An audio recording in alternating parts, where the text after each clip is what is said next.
I was a young lawyer just out of university, working for a big law firm. And for a big law firm, you work on mergers and acquisitions, M&A, just very dry stuff.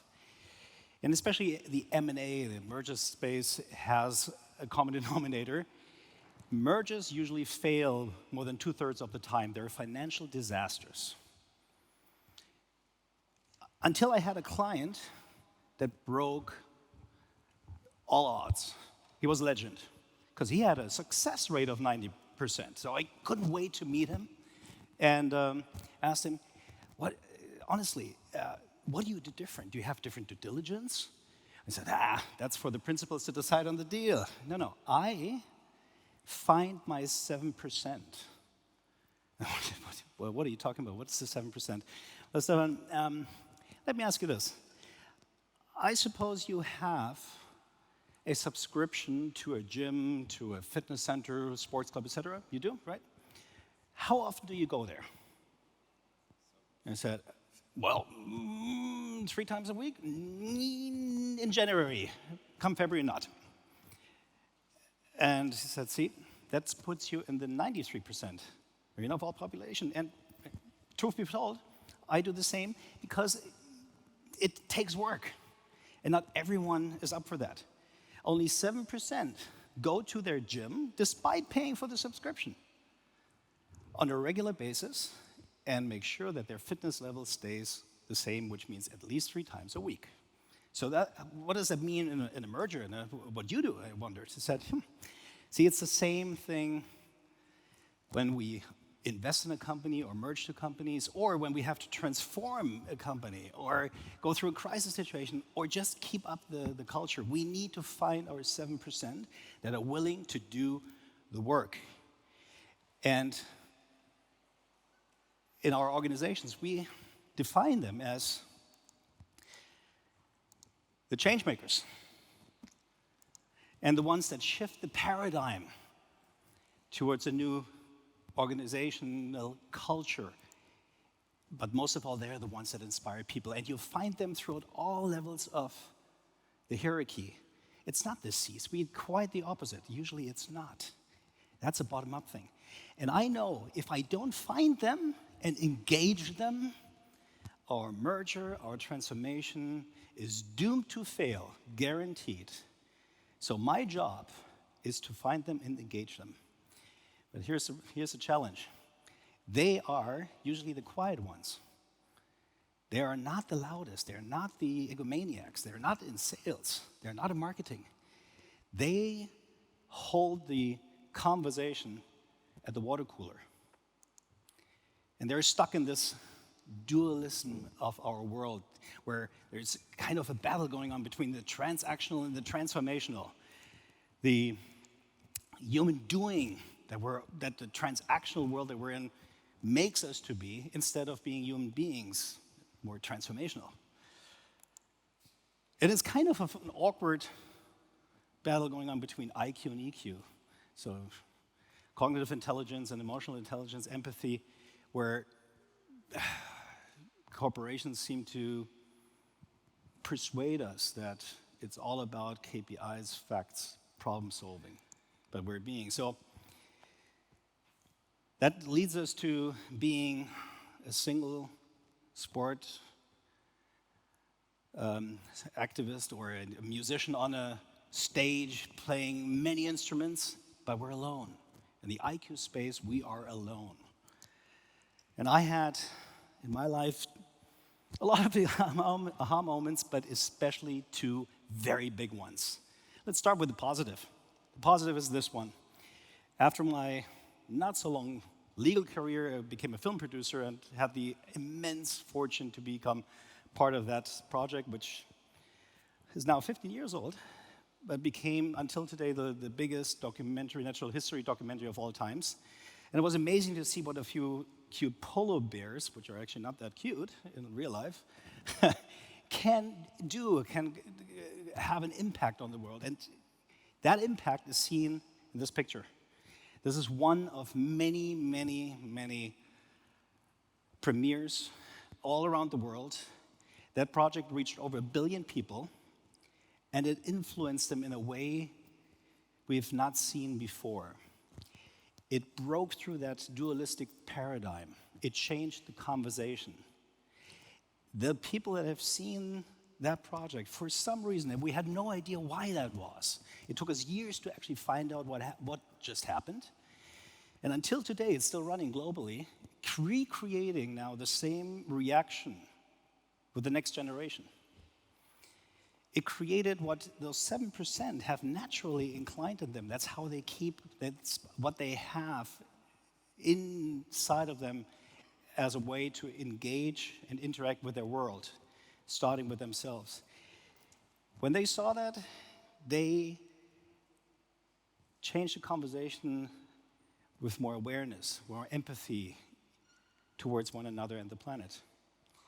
But before I could enjoy that, because that was my big moment, the world see this project, this happened. And so it was summer 2008, and then come fall. Oh boy. I was not only reaching 1 billion people, I was worth 1 billion on paper. Until that moment, then I was down to minus 50 million. My world shattered. And I had to wonder, what just went wrong, other than some outside event? What just went wrong also inside of me? Is the narrative that I was born into still working? So I had to meet I thought is my boss, and I'd like to introduce that. That's me, 50 years ago. A clear homo economicus.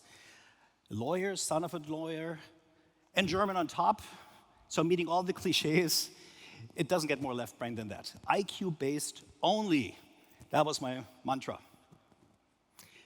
And I thought, that's how I reach people. That's how I become not only successful, but especially fulfilled in life. It couldn't have been more wrong. Because I had to meet who my real boss is. And there's just some of them. And they have a party with this guy. The crazy monkey inside of me that kind of hallucinates some sort of reality that I then mistake for my own. But most of all, what happens is recognizing that this disconnect from IQ and EQ happens because of hardwiring. Hardwiring with a very old brain that is millions of years old, and our little Homo sapiens brain, 200,000 years or something, gets overridden in milliseconds because we are hardwired to this guy. Fear. No matter what we do, we still believe that the saber-toothed tiger is out there to get us, because that guy has been around for millions of years. We've been running away and been eaten and struggled for survival on a daily basis for millions of years. And just for 200,000 years, we're trying to change that paradigm. But that's what we're hardwired to. So that is my learning from those aha moments, is those two very different conversations. And when they go astray, when they don't match, when they're not in harmony with one another, oh, shit is flying high. And as a manager or leader, or whatever I want to call myself, I make all the wrong decisions on the planet. And the more I go into fear, the more I say there's someone running, their fault, not mine. So also the Lehman disaster, yes, this was an outside event, but what had I contributed is the real question. And how do I get out of it? Because in the EQ space, that is where these conversations start to get coordinated. And just imagine sitting in a rowboat. One says, oh, no, I'm going to do my own thing because I'm a me hero. I know exactly what to do. And he goes out of sync.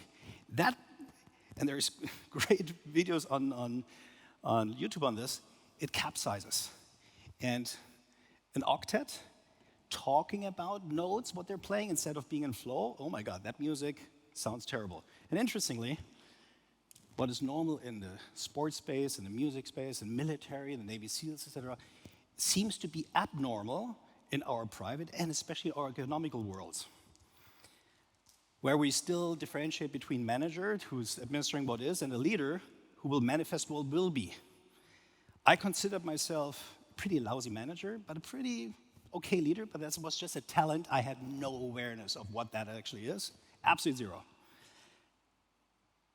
And then I had to find out that is not enough.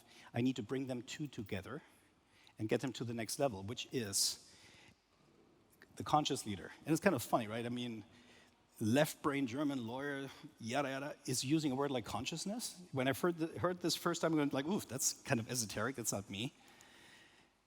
But what it actually means is, what we do all our lives, is we're becoming more conscious of ourselves, meaning we develop a higher level of sophistication, how we interpret our worlds, both cognitively and emotionally, IQ and EQ, bringing that together, in order to be more synchronous with the world and our people and our organizations.